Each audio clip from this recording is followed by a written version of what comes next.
Hello.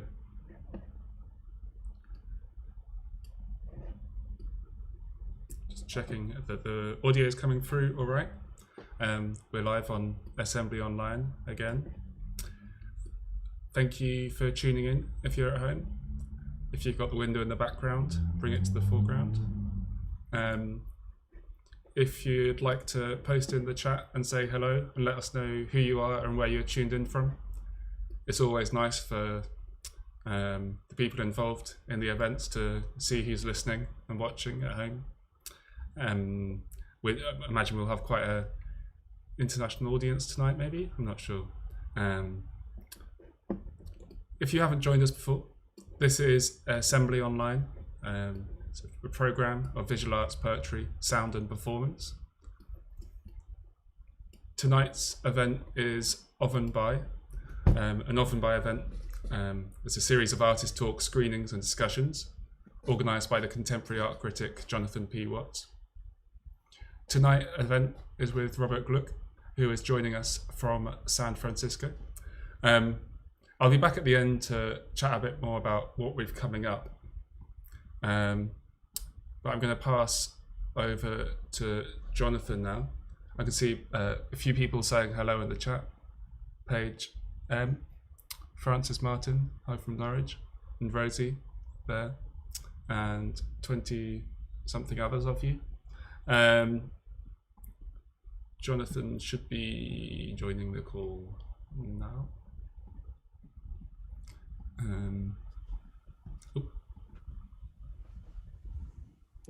1 2 1 2. Hello, good evening. My name's Jonathan, and I'm an art critic and an occasional curator based in Norwich.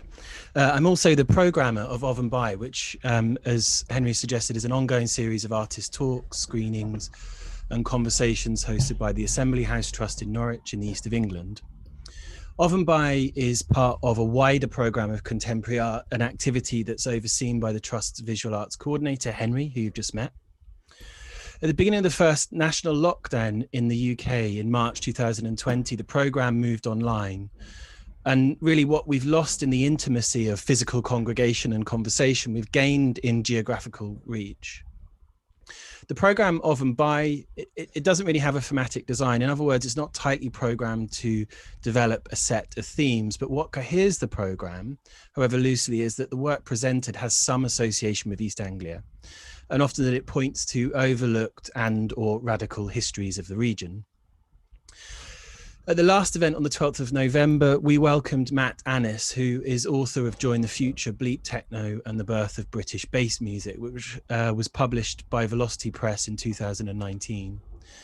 Annis presented Storm from the East, which was a new body of research exploring the roots and rise of rave culture in East Anglia.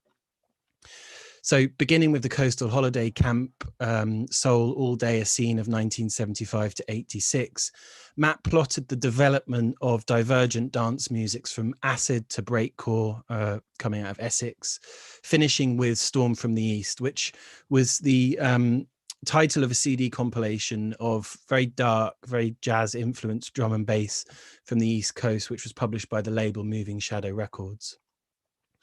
Prior to this, we've welcomed the Cine Women Collective, the force behind Norwich Women's Film Weekend from 1979 to 89.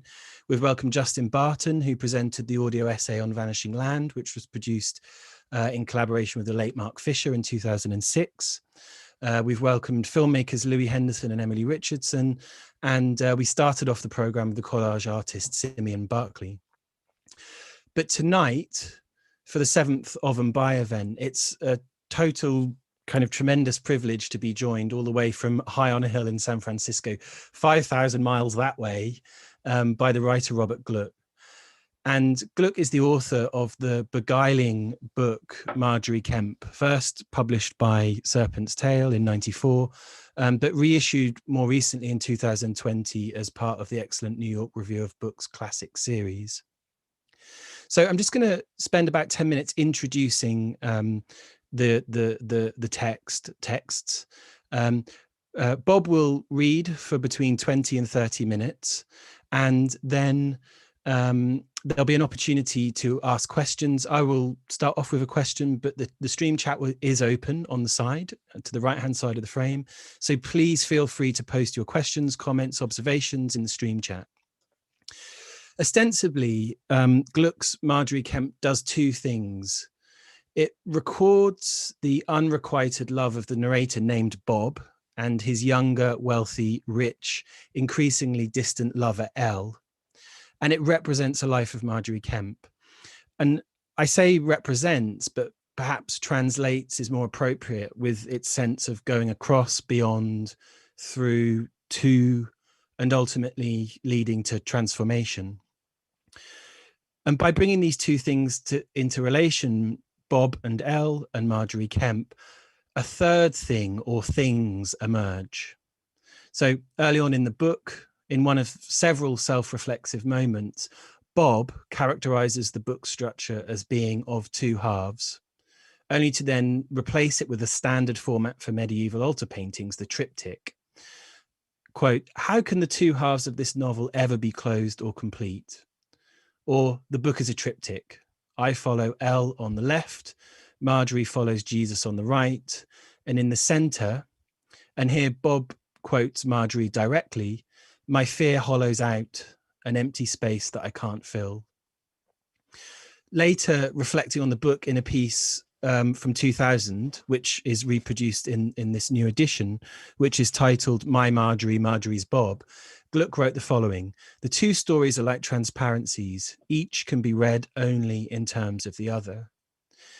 And at times in the writing, they actually meld, becoming indistinguishable in a kind of vertiginous layering, as though the narrator just can't tell the difference anymore. Elle is Jesus who Marjorie venerates. They act out Bob's love. So as Elle extinguishes all response and withdraws, there's a sense in which Bob's sense of self disintegrates. And because Elle admires his writing, it's also a crisis in writing. Marjorie was born in 1373, approximately, in what was a prosperous medieval port town of Bishop's Lynn, which today is better known as King's Lynn in West Norfolk. Neither peasant nor aristocrat, Marjorie was born into an urban elite. So her father was a member of parliament, an alderman in the local council, was a coroner and justice of the peace, and also chamberlain at various times. At 20, Marjorie married John Kemp. And following the birth of her first child, Marjorie suffered a spiritual crisis that is relieved by a vision of Christ on her bed, which is the first of many. So when her brewing business fails, she then develops her most characteristic display of effective piety, which is profuse sobbing and weeping. And further visions of Christ follow. She's present at the birth of both the Virgin Mary and Christ. Marjorie is married to Christ. They live as man and wife, and she shares the pain of the crucifixion. At the age of 40, having given birth to 14 children, Marjorie enters into a life of pilgrimage. She takes a vow of chastity and with John's permission goes out into the world. Marjorie is so fascinating for the way that she confounds at least my own presumptions of localized medieval lives. Marjorie reaches Jerusalem, Jaffa, Bethlehem, Rome, Venice, Norway, Poland, Germany, Santiago de Compostela. And as Gluck writes, when Jesus first leads Marjorie to visit the vicar at St. Stephen's in Norwich, travel would come to equal the adventure of loving him. Marjorie is courageous. Marjorie's vulnerable. Marjorie is smart. And she's undermined and mocked for her emotionality and her appearances by many that she encounters along the way. Her fellow pilgrims shame her for excessive weeping and dressing in a white robe. The robe that she wears is a sign associated with the Virgin, even as it also functions to conceal her gender when traveling in dangerous places. At one point, the pilgrims cut into the miniskirt to shame her. And all of her suffering has the effect of vindicating her love for Christ, which irritates her detractors even more. All of this that we know about Margery Kempe is because of the extraordinary survival of the book of Margery Kempe, an account of her life given in her later years. Marjorie could neither read nor write. A scribe, which was probably her son, took down this oral account. Not just one account, but two. So Marjorie returned to her recollections a second time to begin to fill in some more details. And Marjorie tells us that the first scribe did such a kind of poor job that she had to pass it on to various other more competent editors. And throughout the ages, the text has been excerpted and edited according to requirements, agendas. Famously, the version that is widely circulated today was a 15th century manuscript that was found in a cupboard at a Yorkshire stately home in 1934, as guests were playing table tennis as they looked for a new ball. And so, as Glück puts it, Marjorie comes out of the closet. She, quote, wakes up in this century, he writes, as though she experienced a wonderfully prolonged coming out in which the necessity to tell her story prevailed.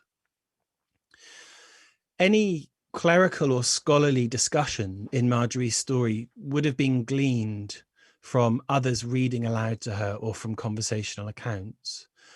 Otherwise, it proceeds from personal experience. The mystical is situated in oral and corporeal experience as opposed to writing and scripture.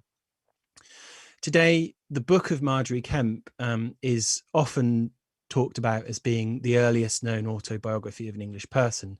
And it's often talked about in the same breath as another East Anglian, Julian of Norwich. Marjorie kept counsel with Julian. Marjorie recalls the meeting with Julian. But unlike Julian's anchorite life, a life of withdrawal, Kemp went out into the world. So we keep coming back to this question, what is this autobiography? It's multiply written. It's shot through with voices and visions. Marjorie constantly refers to herself as this creature, as if to depersonalize. It's a devotional text. The book is not intended as necessarily as a glorification of Marjorie herself, but a glorification of God. And hagiography, the writing of the lives of saints, are often adulatory or idealized. And they typically were accounts that were collected by eyewitnesses after the fact. But Marjorie records an extraordinary life while she is still living. Could be a saint's life intended to secure sainthood, which never happened, or perhaps it's a confession of sorts. Poet, fiction writer, editor Robert Glück served as director of San Francisco State University's The Poetry Center, was co-director of the small press Traffic Literary Center and associate editor at Lapis Press. He's the author of 12 books, including 2 novels, Margery Kempe and Jack the Modernist, and Communal Nude collected essays. In 2020, as I've already suggested, Margery Kempe was republished by New York Review of Books Classics. And also in 2020, the same year, a chapbook appeared that includes Gluck's Pain and Camille Roy's Reading My Catastrophe. Glück edited with Camille Roy, Mary Berger and Gail Scott the anthology Biting the Error, Writers Explore Narrative. And he lives high on a hill in San Francisco. When I first wrote to Bob with this invitation, the first line of his response read the following: "For 25 years, I have fantasized about someone from East Anglia sending a greeting to me." So a quarter century fantasy is fulfilled this evening. Tonight, even more than that, we go beyond fantasy and we welcome Bob. As I've already said, Bob will read excerpts from between 20 and 30 minutes. If you have any questions, observations, comments, please do post them into the stream chat bar. We'll come back after that time and we'll have a conversation. That's it. Thank you very much for joining us this evening, and I'll hand over to Bob.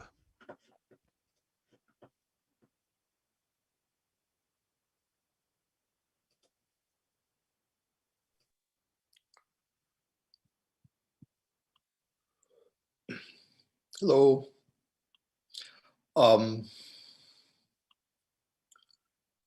see.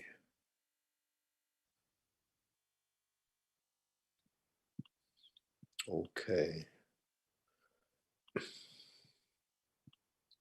So I'm going to read, well, thank you. Thank you for inviting me. Thank you, Jonathan. And I wish I could be there on the hoof. I'm going to read mostly from sections in the book that take place around in East Anglia. And I'll just begin. It starts with a quotation from Marjorie. I am thy love, and shall be thy love without an end.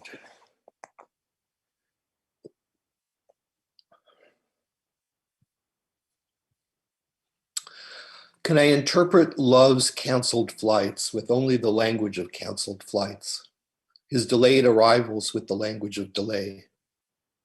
In the 1430s, Margery Kempe wrote the first autobiography in English. She replaced existence with the desire to exist. A man drew water from a well while a child played around its edge.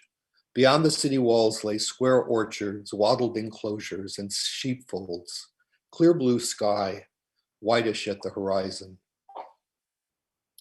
The moment Marjorie felt a separate consciousness inside her body was overwhelmingly bizarre. The certainty of her own death swam through her. After the child was born, devils pawed at Marjorie and tossed her around. Devils opened their mouths. An exasperating nudity appeared. One demon knelt like a suitor. It caught her ankle, and tears spurted from its round blue eyes. In the wheedling voice of burlesque piety, it implored Marjorie to deny God and the saints, her mother and father, and her own self. Marjorie tore the skin on her breast. She lost faith in the world and shrieked a tilted laugh. What sane person could afford such laughter? She roared at her husband John and her neighbors. Her period stopped. Her saliva tasted bitter. She wanted to kill herself and be reconceived in hell. And as proof, she bit so deep into her palms that crescents remained there for the rest of her life. Finally, John tied her up.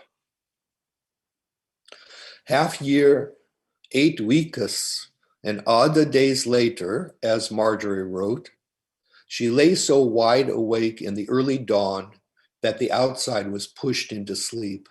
She couldn't move. She was united with the weak light that passed through her shutters and glinted on coins, gleamed on a latch. She heard rustling from above, the bare feet of servants and a magpie's rasping chatter. So there are birds all through this book. There's a bird calls, and the birds are always in the right place at the right time, even in her vision. It's like attending Jesus's birth in the Holy Land. The birds that should be there are there at that time of year. And Jesus is I kind of think of him as a bird and Marjorie as a dog. So they have these gestures, these physical gestures. Jesus was sitting next to her. He was bird-like, with a sharp-pointed nose and complete arches over his eyes. He had bone-tipped shoulders, and she recognized in his ideal posture and long neck her own hidden aristocracy. Sandy brown hair fell across his lofty forehead, but he was a blonde. His beauty seemed intentional because she desired it. He wore a short purple tunic. Tiny pink nipples were visible on his milky breast. Jesus gazed up past his brow at Marjorie.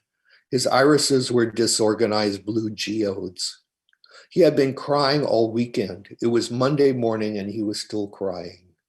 He whispered, "I am so abandoned."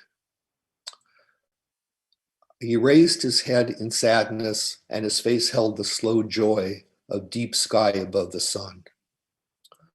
I hinged the book on 4 words that appear again and again: exalt, abandon, exasperate, and amaze. He stood and turned on the balls of his feet and began to ascend. Marjorie fell half asleep when she saw the deity turn away. She felt the strongest sensation of her life, a welling of aspiration and desire embodied in the blur of dusty gold, the long smeared shadow of neck and spine, his broad hips, the semicircles of his ass, his long, slightly knock-kneed legs. He rotated near the ceiling. She became conscious of the weight of her breasts and the hair down her back. The splayed tips of his long toes floated past her eyes. He raised his arm as darkness closed in. Later, she concluded he was pointing to heaven. Marjorie's ropes lay unknotted. She climbed out of bed and pulled back the heavy shutters. It was not dawn at all. Plain light flooded the room without fanfare, along with bird chatter and salty wind. An afternoon in Lynn, 1396.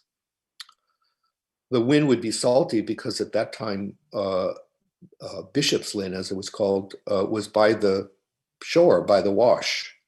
Now it's not. The land has extended.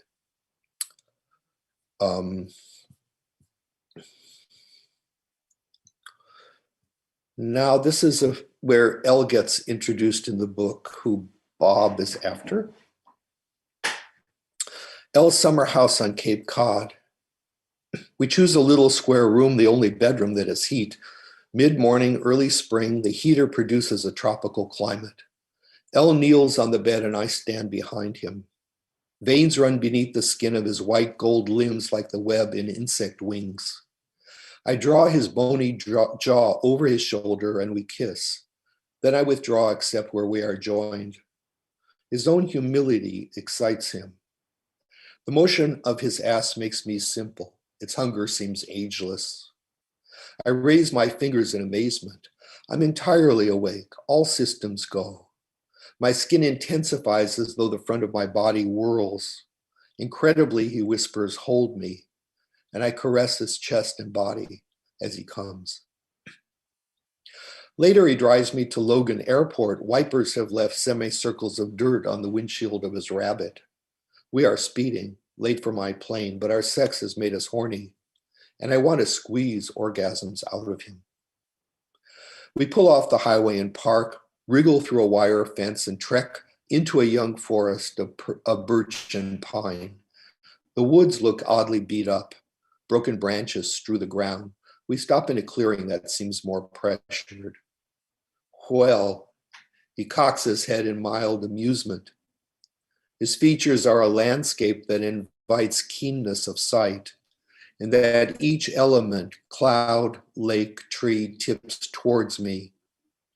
He's the perfection of my type, a waif who dominates. We hear the harsh cheat of a crossbill. It's an honor to unbutton his pants. A page of porn lies at our feet, a faded torso, her legs akimbo in the dirt. In all the miles of highway and forest, we have chosen a chosen spot. I'm so drunk with love that coincidence rings with purpose. When Elle blows me, wind in the treetops links it to fate. Then we kiss while he jacks us off. I expose my tongue and cock to the cool air. We are extremely late, but rigid beneath thin red skin. My orgasm is a small surprise, like stepping on a stick till it cracks. I come as easily as I blush. Inconsequential drops fall to the soft earth. Elle bends over, pumping the log between his legs, eyebrows raised and jaw thrust forward as though he's riding a bike. I want his orgasm. He comes long ropey strings. I want to throw my head into the branches in repulsion and gratitude. I want to surround him but hold back, subsiding, feeling a little seedy.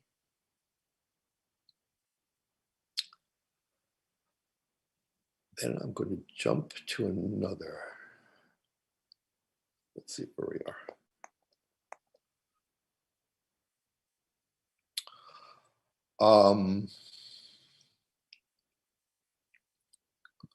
Let's see. I need L to be only mine. For that to happen, I must exhibit him in my desire. I call Tom, I call Kathy, I call my old friend Ed.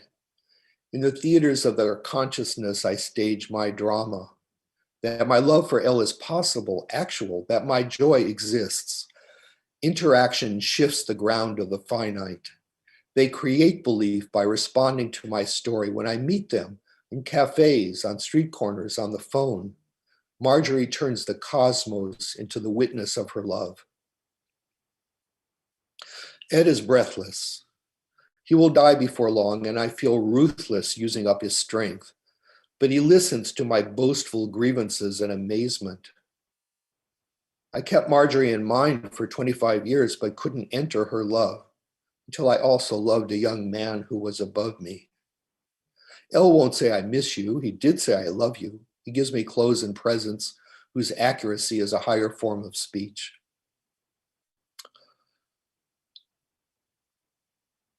I think I'll move on then.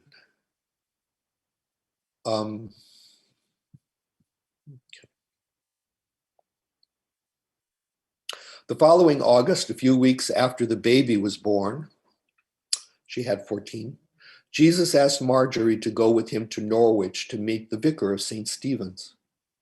Travel would come to equal the adventure of loving him. He strode ahead on long legs as though leading a troop, making decisions without her, his nose in the air, turning down lanes, past carts loaded with grain, dung, or salt from the local salt pans. Cottages stood vacant, emptied by the plague. Curiously, one of the reasons that was prosperous part of the country is because the wealth after the plague was divided amongst fewer people. Fields of lavender bloomed with lilting fragrance in the clayey soil. Jesus had the forward, stiff-legged gait of an athletic woman. He wore a short green brocade gown with bagpipe sleeves and high dagged collar. His beaver hat was lined with vermilion velvet and bore a plume of gold threads. His feet felt cunning in expensive boots. Like other rich people, he was pious about such luxuries and thought their excellence was a kind of justice in itself. His tall figure stood out in fantastic elegance against the fields and open heaths. Marjorie followed on short legs in cheaper shoes, wearing a mantle of black wool. Her breath whistled and a stitch rose high in her side.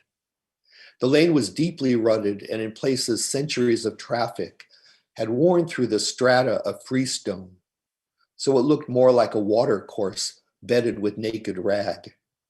Her shoes were ponderous with gray mud.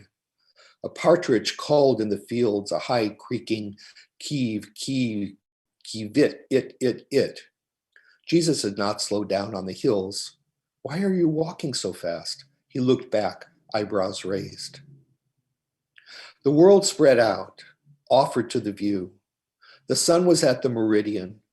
To the south, the heaths glared through the yellow steam. A blonde dog, too old to chase the gazing hares, barked at them with joy, each bark so full it lifted the front of her body off the ground. She was broad abeam and trotted alongside Marjorie and Jesus on stiff, arthritic legs. She caught Marjorie's eye, a gleeful camaraderie. The dog tried to keep up, panting and thrusting her neck forward as though she were pulling a cart. For her, Jesus slowed down on the inclines. He called her poochkins, exasperating. Marjorie was 13 years older than Jesus, and she had just given birth. She felt explosions in her chest. A nimbus of gnats and horseflies wailed around her perishable face, the face of Thumbelina drawn with the burnt tip of a match. Her suffering didn't diminish her desire for Jesus. Confusion implied more life. Near dusk, Norwich rose out of bedrock, a hat on a table, its spires, walls, guild halls, minster clock, and castle, so clean it moved towards them on the plain. Merchants and farmers streamed through the city gate. A peasant drove a pig from market with a goad.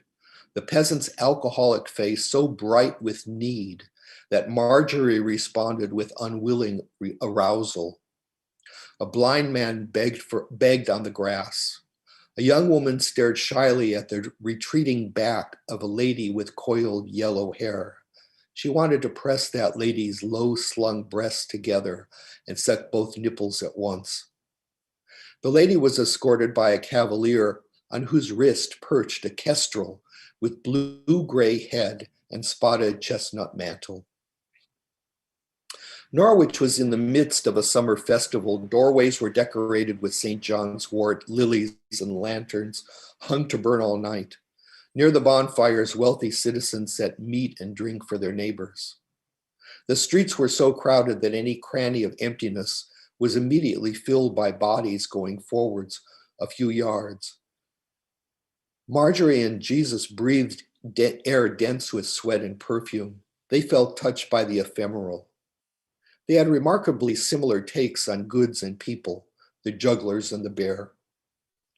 When they last saw Puchkin, she was at attention, transfixed by a rib roast on a plank, eyes misty and tail rotating behind.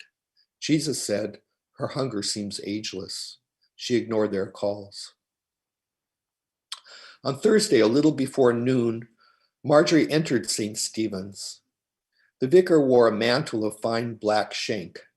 He sat down with her in the church. Coins from his purse dropped onto the back of his chair. As he stood to collect them, his gloves fell out of his lap. As he bent to retrieve them, his glasses fell off. Marjorie covered her face. She felt wind on her nipples, though she was wearing a wool gown. She was nervous. Jesus told me to speak with you. Explain that, the vicar said. So Marjorie began telling him about the time she first saw Jesus, gaining courage as she felt potential rise in her clear voice, her vanity, her obstinacy, her envy, her horrible temptations. The vicar was gaining weight. He was aware of his belly bulging against his chest and his breasts drooping onto the skin beneath. He wondered if Marjorie was conscious of her body touching itself there. When she spoke of Jesus, the ground emitted organ music that seemed to have a shouting crowd in it. Vibrations weakened her arms and legs. She lay still for a long time, then told the vicar that he would die in 9 years. The warning is that your nose will bleed. In 3 days, you will be stark dead. Which is very typical of Marjorie's prophecies. The vicar sat with his hands folded, too amazed to move. He felt dead already and abandoned the sense of going forwards. And he wondered how others sustained the momentum to plan their tombs. Marjorie recounted conversations with Jesus, more exalted than stimulus amoris or incendium amoris. She had a rare rose, and there were not enough ears in the world to hear of the paradise of its bloom. The vicar saw himself twisted and crumpled forwards, as though, although he sat immobile, he wished for silence. All his appetite and striving would come to nothing. It dawned on him that he didn't know himself, had never taken the trouble because it meant facing all his sluggish, stubborn unhappiness, that he didn't like himself, wasn't likable. She showed him the cries and gestures, inordinate sobbing, "Have mercy, Jesus, and I die." How people slandered her, claiming a spirit tormented her or that she was sick.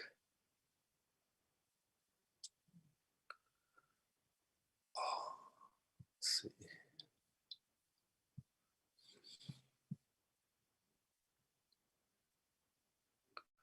I'm going to read just a snippet. Let's see where we are.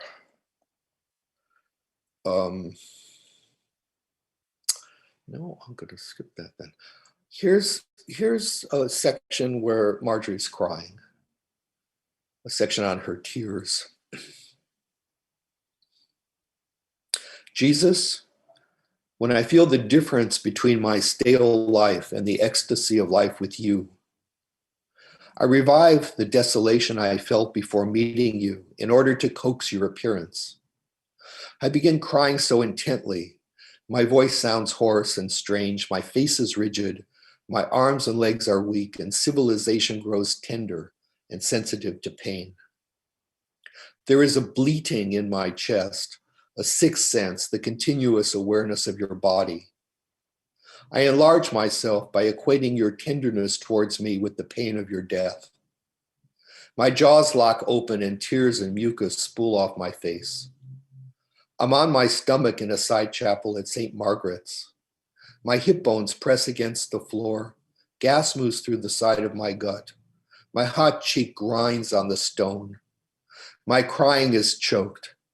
I curl into a ball and clench, an impossible shape. I put myself in your body. Its frequency is so high it heaves upwards. You need me as you did at first. Into our most intense union, the opposite feeling enters, disorder, the strangeness of what's happening to me. Tears don't stop, but convulsions do. The more I need you, the deeper the estrangement, the stronger my desire, a defect in the movement of love. I'm so tired of being alone. I swim through my tears to the back of my head to observe this, my crying regular as a swimmer's breath. That retreat allows ghosts to enter. You stumble towards me as a rickety man. One leg keeps caving in. You say, with complete understanding, if it weren't for my body, I could go on forever. We fall into each other's arms, and as we grieve, I rejoice.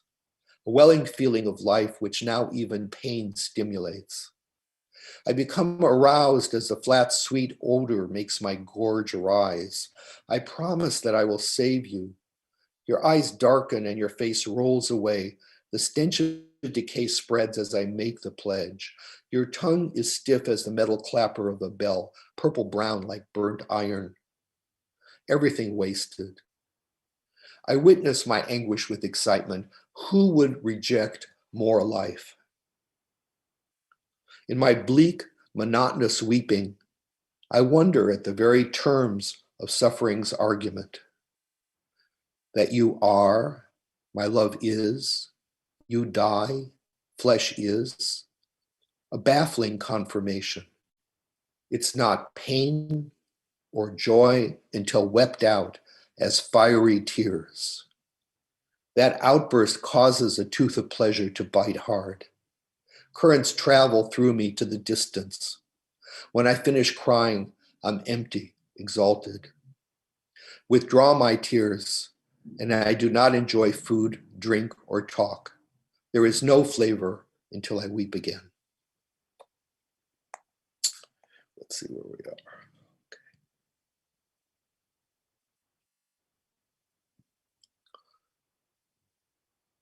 Here's just a short section of Bob and Elle. A moonless night, the snow frozen over so our footsteps crunch. A fifth of B&B stands in my pocket.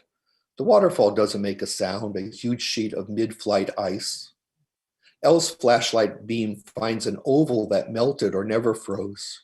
And through that hole, we see a black torrent endlessly spill. Elle's voice says, it's frightening. I wonder, why is that?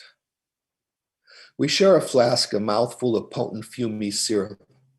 I lean out of the light against a trunk, sluggish with the desire to be kissed. Cold lips, tongue fiery with brandy. His fragile heat is a dull fear embedded in deep winter. Too bad life isn't a cafeteria. Pay first, eat without dreading the bill. No, he answers, the cost is so appalling you couldn't stand the food. I'm impressed by his bitterness, a moment of harmony between us. The beam picks out the whole, which conveys a beckoning vitality, the rictus of a corpse announcing that the present is dead. There's another, this is just a paragraph, just drawn out. Marjorie lived during the 100 Years' War, the collapse of feudal systems, the plague. Towns had walls, at night the gates shut. At the beginning of modernity, the world and otherworld lay in shambles. Marjorie was an individual in a recognizable nightmare. The 20th century will also be called 100 Years' War. A simpler individual, she went by her first name, except once before a high court. The same individual who now disintegrates. Inner life is a kind of greed, desire a form of personal profit. She pushes out of the flat pictorial plane into personality and suspense, illusion of escape. While I go back to the ruins of overall pattern and to the somber murmur of the already known. Let's see where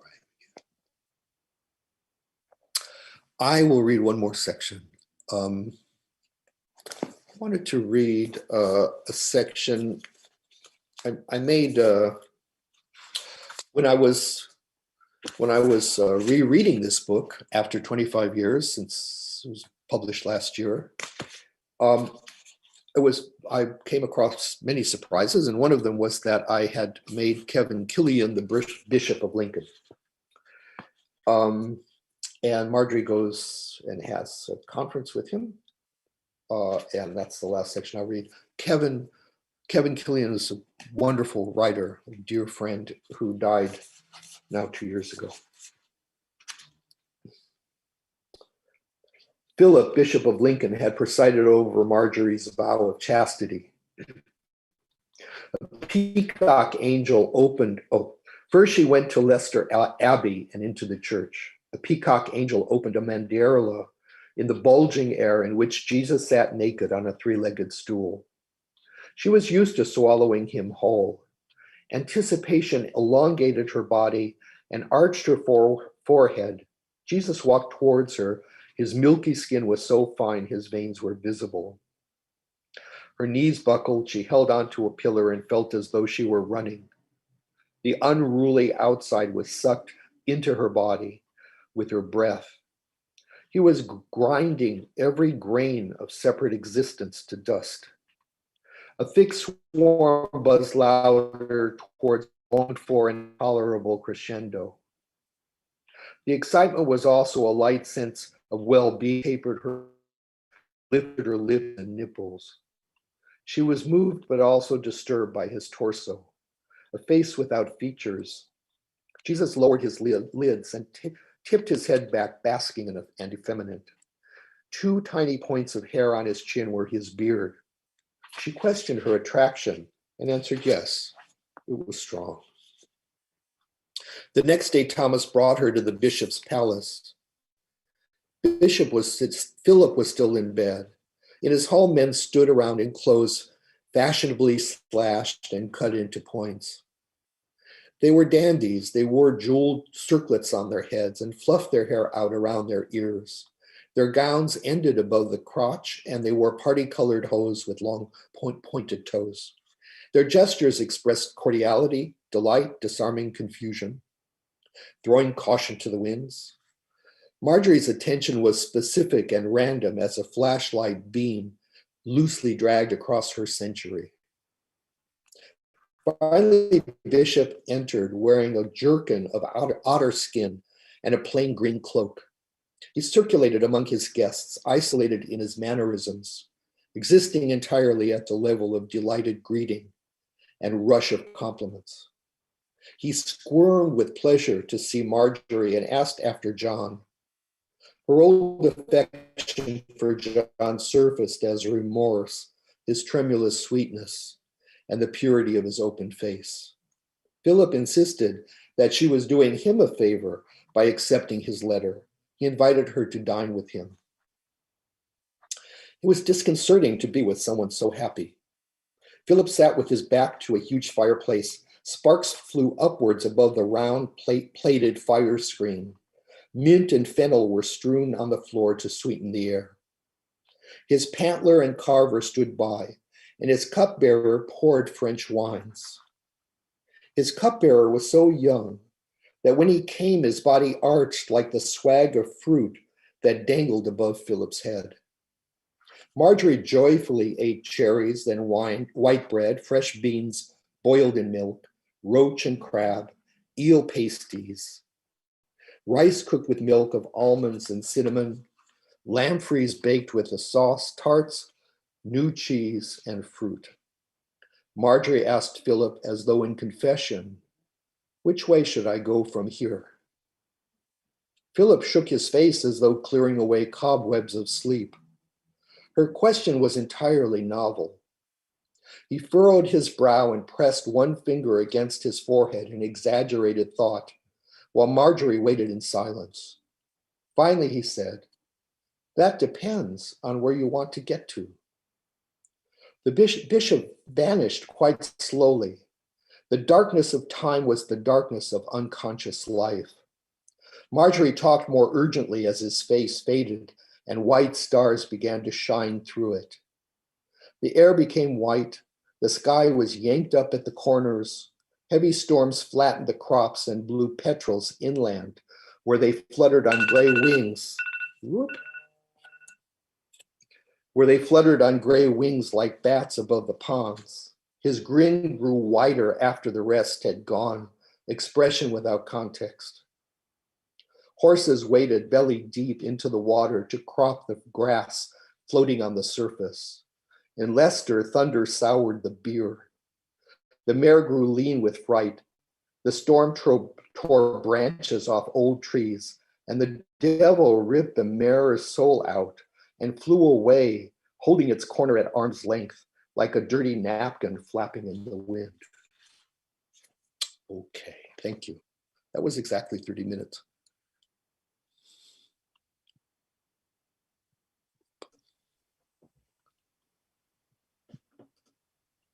Oh. Fabulous. Thank you so much. Thank you. I don't know if you can see the comments in the YouTube chat, but there's some really lovely comments.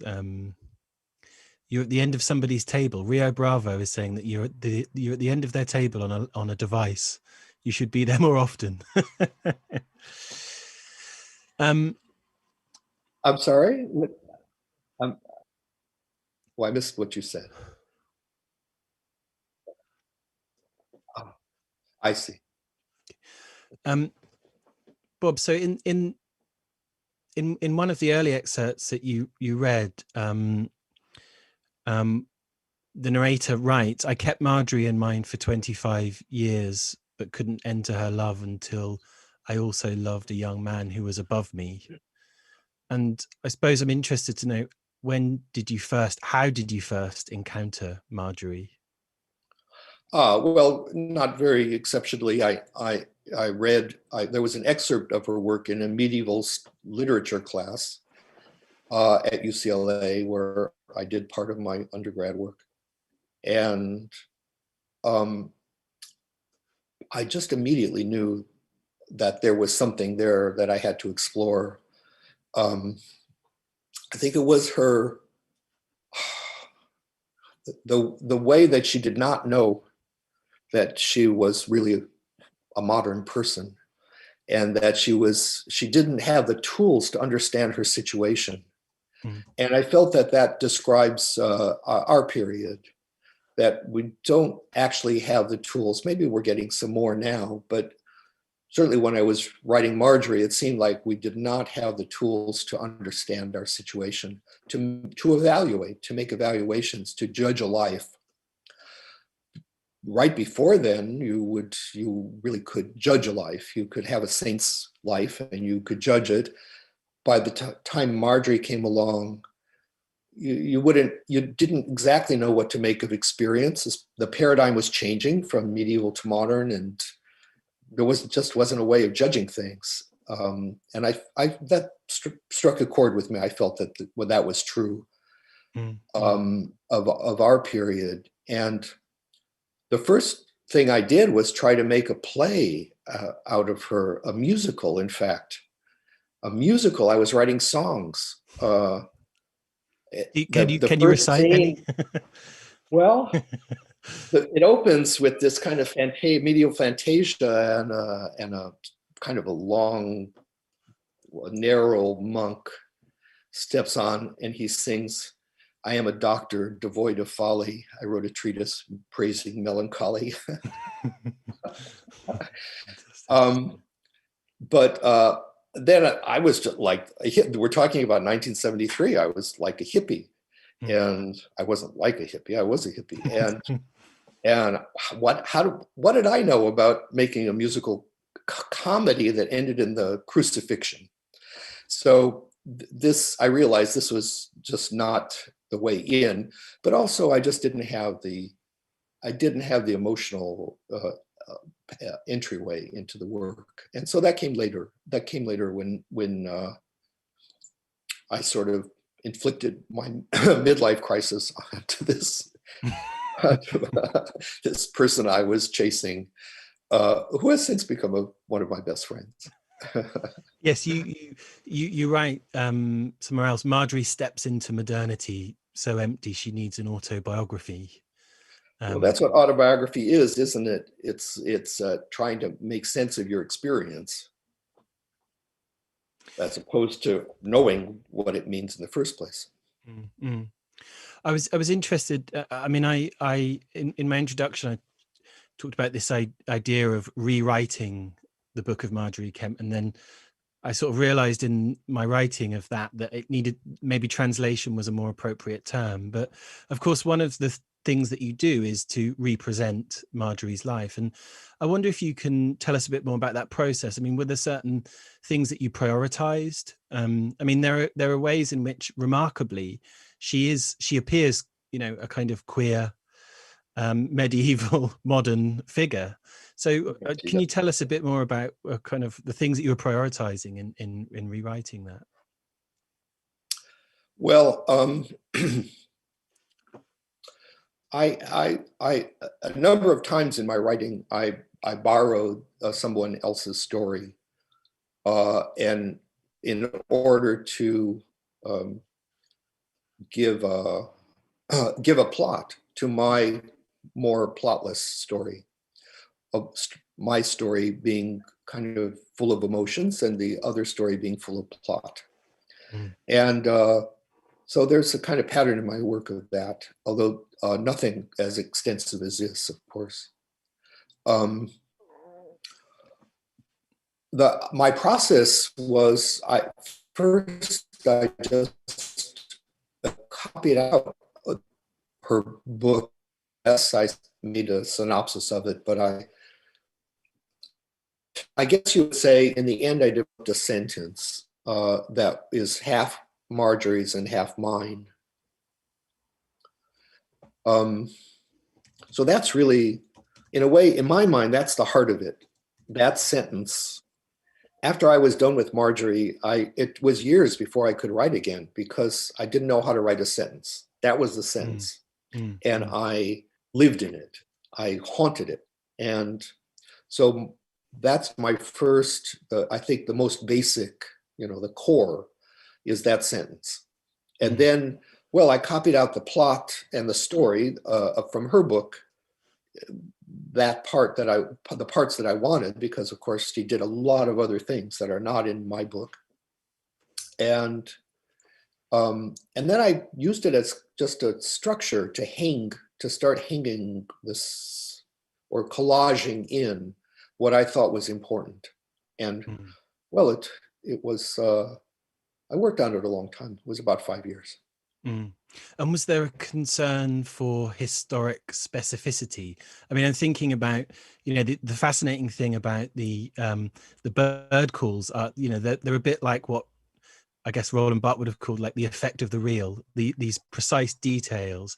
The same goes for garments, these extraordinary descriptions of exquisite, yes. Some of the best literary writing on fashion I can kind of think of. I mean, I even knew at the time when somebody's outfit was out of date. I could say, no, that's 20 years. That's, he's dressing behind the times.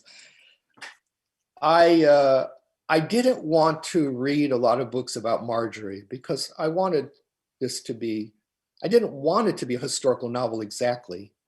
And so I didn't want it to be like antique restoration, which is slightly repellent.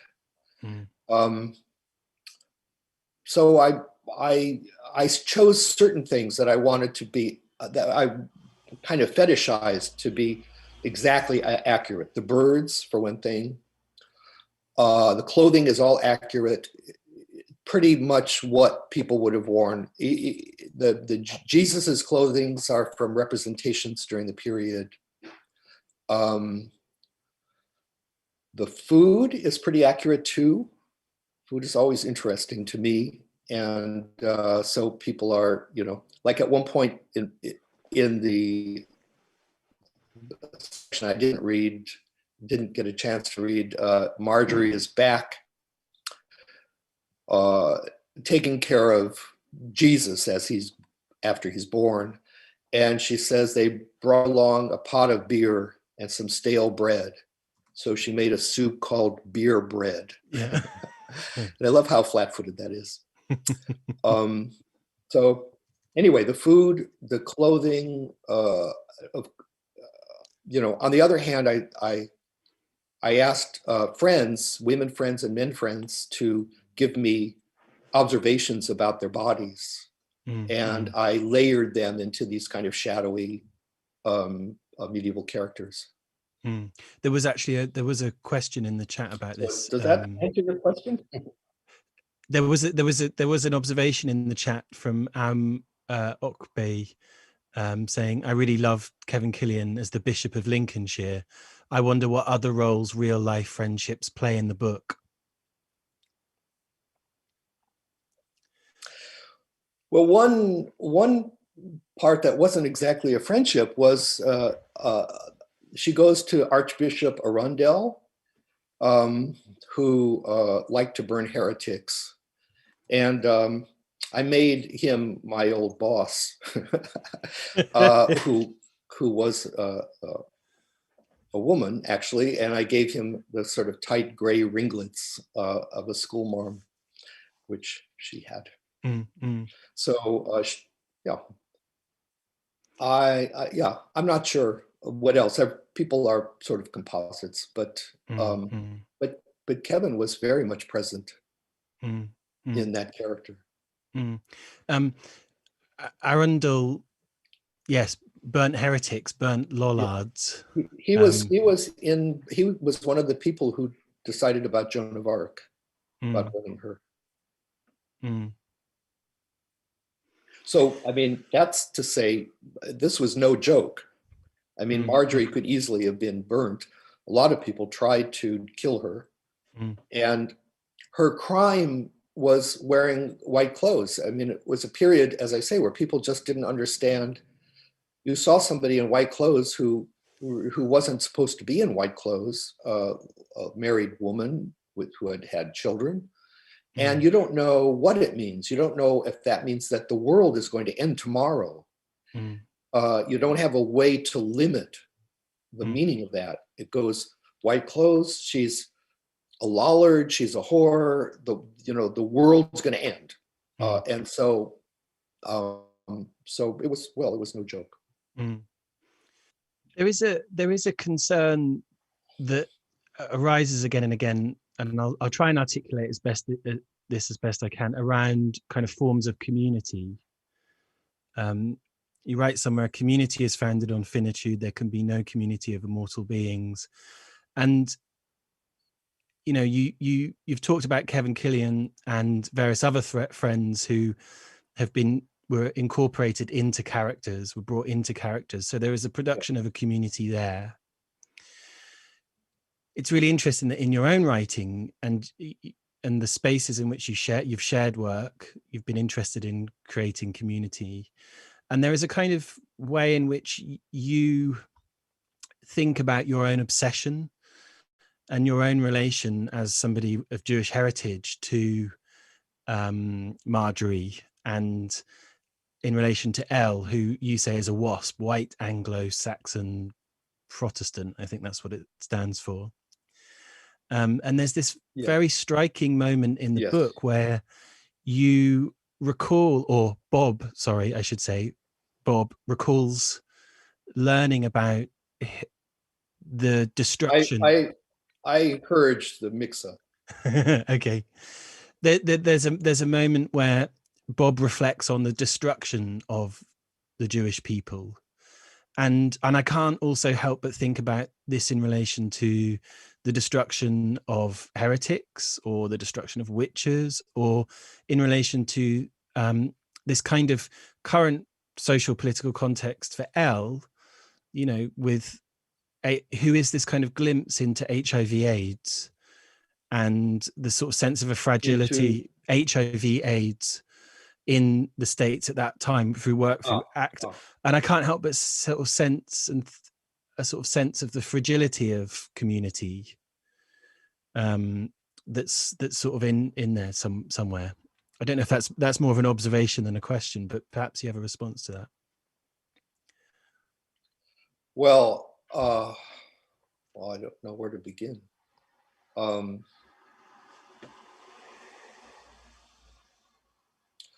I think that that for life to be kind of what it should be, one needs to be recognized by a community. But that doesn't mean,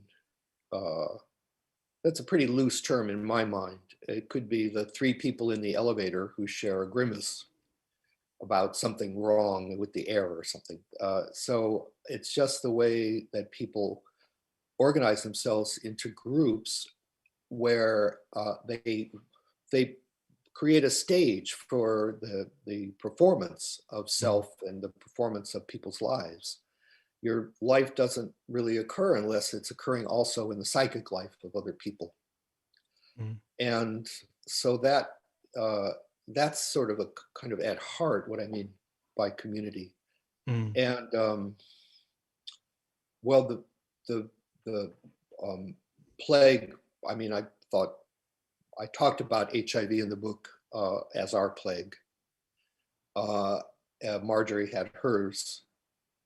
Yeah, I'm not sure now what direction I can take that in. But there's also this striking moment where Bob says, you know, what links Bob is to Marjorie is farce and uncertainty, the broad comedy of terror, the fable a community of doubt tells itself. Yes, I was thinking about Central European writers who seem to be able to do that, tell a story that's a kind of dark political story that's also a farce. And I feel connected to that. Maybe that's how I feel, you know, my Jewish Hungarianness. That's a direction that it takes me. We've had a comment in the stream chat from Sophia KD. Bob, I love what you said about not having the tools to understand a situation. How do you feel writing can offer a provisional or tentative judgment while recognizing our historical limit? Violet, from Violet. I'm more inclined to offer up the bewilderment of our, you know, to talk about the feeling of our period and the bewilderment that we experience, than to give answers. But that is it sets up a kind of question that asks for an answer, certainly. But it's going to be history that decides these things, not Bob. What our judgments will be. I wonder if I mean, I have a couple more questions I'd like to ask, but I wonder if there are any other questions for those. Yeah. Just to add to that, I don't think bewilderment and confusion are I mean, it kind of goes against fiction in a way to make the reader confused or bewildered, but I think that it's useful and a useful thing to convey. I'm not against bewildering the reader.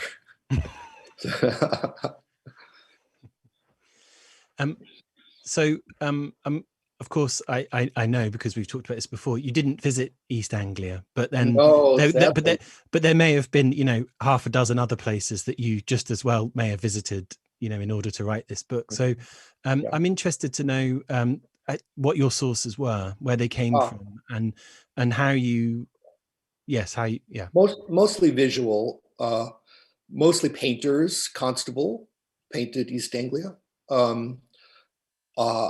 The romantic poet. I visited writers and artists that talked about the pre-modern landscape, that described the pre-modern landscape. So Goethe's Journey Through Italy. Wordsworth was almost like a photorealist. The Romantics really were, or at least Wordsworth, was like the Hudson River Valley School painters, just very exact. He might have put his easel in front of a romantic landscape, but he described that landscape like a photographer. And so he was very useful, actually. And so I basically went to pre-modern visual sources. And of course, I looked at books of hours. A lot of the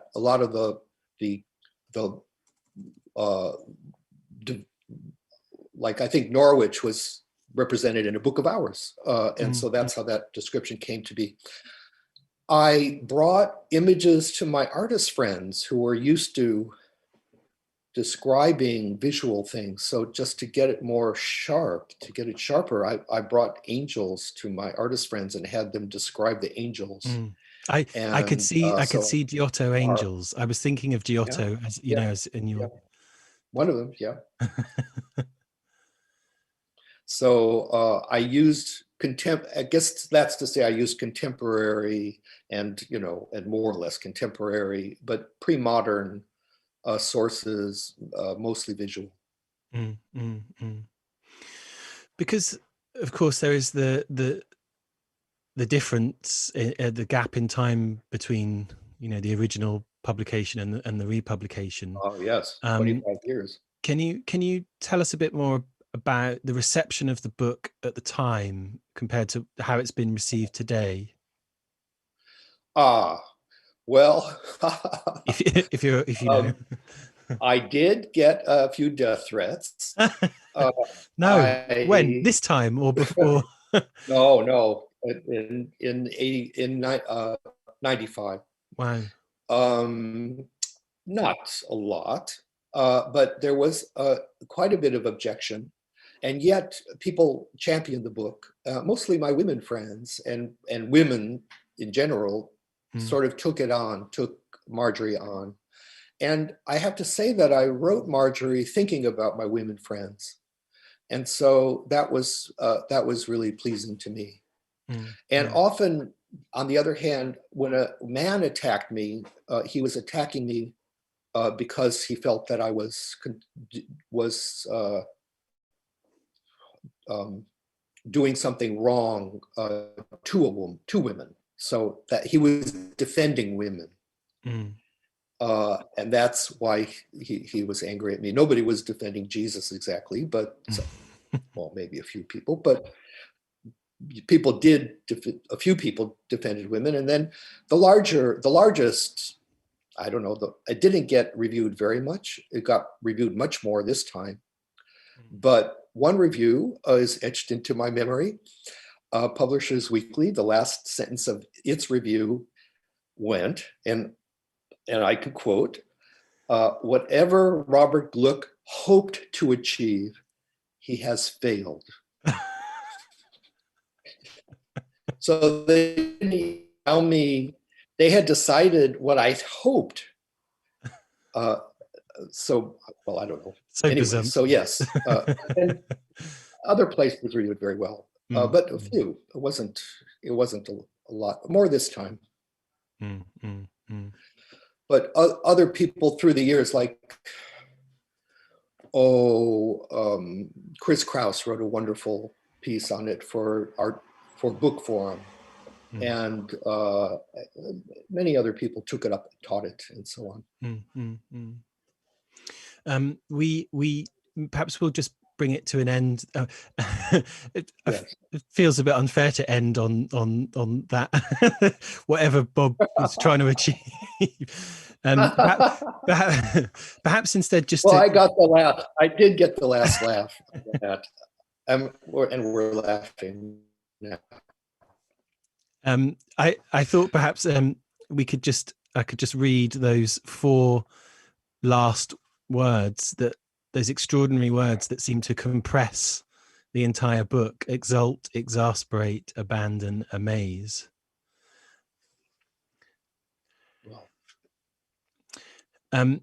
Couple more comments coming in here. Bob, I hope you can get to visit East Anglia once this pandemic ends. Mm.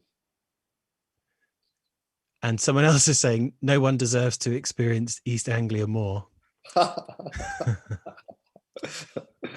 Well, hopefully we can find a way to bring you over to East Anglia after the pandemic. But yeah, I just would like to just take this opportunity to thank you sincerely for joining us this evening. It's been an absolute pleasure. Thank you so much. And also thank you for the viewers at home. Thank you to the viewers at home for joining us also this evening. And thank you for the Assembly House Trust for hosting this event. It's been wonderful. Thank you so much.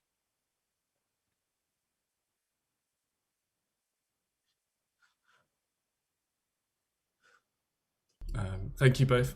That was really, really good and really great to hear you both discussing it in more detail, as I'm sure everyone who was watching tonight would agree. Just to round up a couple of things, as the stream of thank you starts to come into the YouTube chat,